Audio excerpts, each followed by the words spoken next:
This notion, this naive notion, that certain countries and certain people are somehow better prepared to have a war situation happen, it's offensive.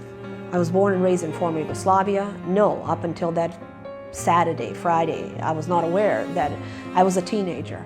I had some of my best days right prior to the war.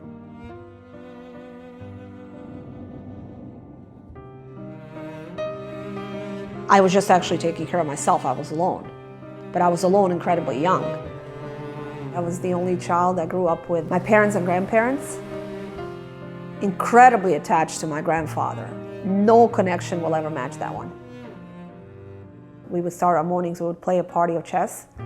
I never played chess afterwards. He would always ask me for my opinion. So I was 5 years old and he's like, let's look at the Middle East. How would you solve this issue?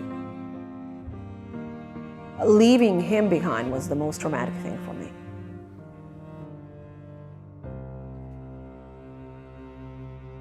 When refugees leave the country, they leave the country for 10 days. When they sent me away, I was going to come back in 10 days. I never came back. I guess refugee label is not a label that anyone wants. You're not taking part in being given that label and all of a sudden you're carrying it. Some of it is incredible luck, actually, sadly. There were vast differences in Austria as well.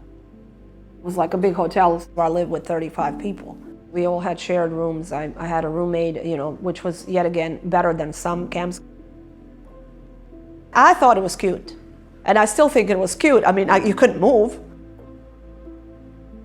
We only had the clothes that Red Cross provided us with, so I had like this really nice outfit.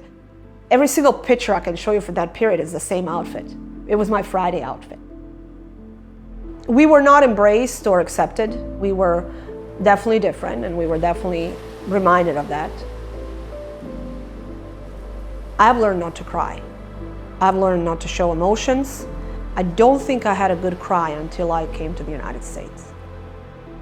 People continue living beautiful, normal lives. You are painfully aware that you're on the outside of the society. So there were those times where I was like looking and walking nauseam and looking at people's houses. Just a minute ago, I had a house like that. Just a minute ago, I had a family.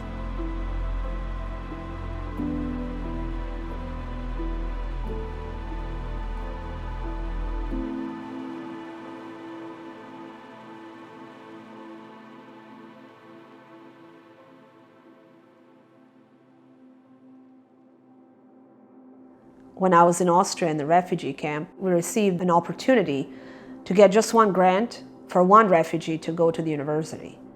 I was the recipient of that grant and I started going to the University of Innsbruck. They changed my life. They put me on the trajectory where I'm at right now. Refugee process is a very complex process. To qualify, you have to have sadly a country that you cannot go back to, that is in the war situation, and it's a pretty cumbersome process to go through. Then we got this letter, the best letter of our life, that everything's approved, and we have our flight scheduled. Everything was incredibly well organized, and that's what we have Lutheran Immigration Services to thank for. We're getting Social Security cards, getting us to medical care. We were so eager to start fresh. We were so desperate because the vast majority of us already went through some sort of experience in Europe, and we were really eager to make this home. And people in Jacksonville made it easy for us.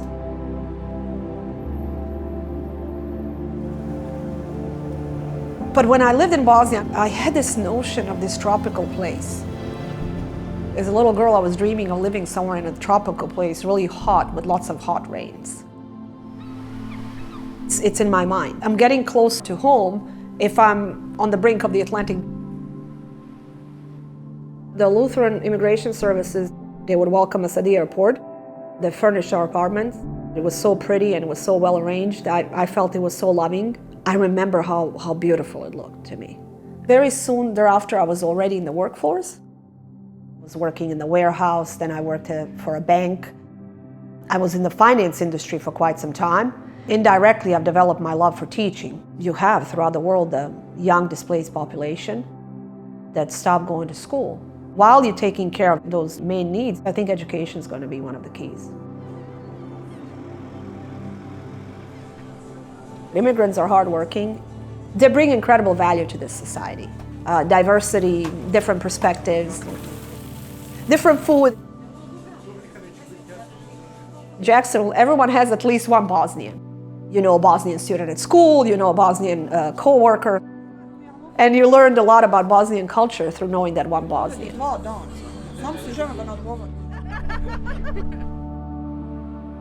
And I love calling you Dr. Maja Zelihic. I will never want to call you just Maja.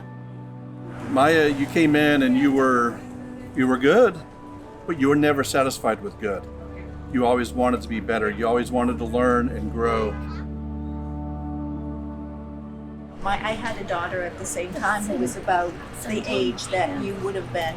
And thinking of like putting her on a bus and just sending her off, you have to imagine how horrific the situation was to make that be the best choice. Be able to establish a lifelong relationship with someone and being able to get that perspective that, you know, none of us could ever imagine. And especially in context of what's going on in Europe today, I mean, it's just, you think about those folks and any one of those can be a Maja.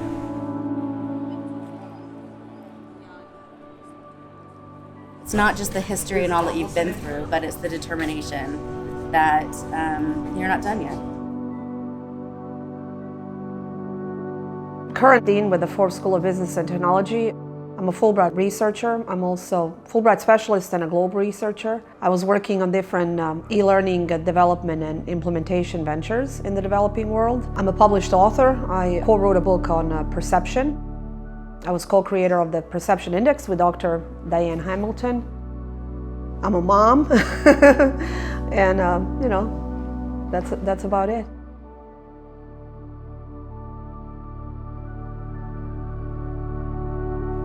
My grandfather was waving from the window. That was the last time I saw him. Yeah, and he passed in 2000. He hasn't seen a lot of things that I've accomplished. I was 9 years old. The topic was one of our famous writers, and I got the second prize in literature. After he passed, my grandma gave me some of his stuff, so I opened his wallet, the one that he used every single day, and the little slip for that second prize was in that wallet. He kept it in his wallet throughout the war. I was given so much. There were so many people helping me on my journey. Because of that concept of how much I was given, how much help I was given, I owe it to the world.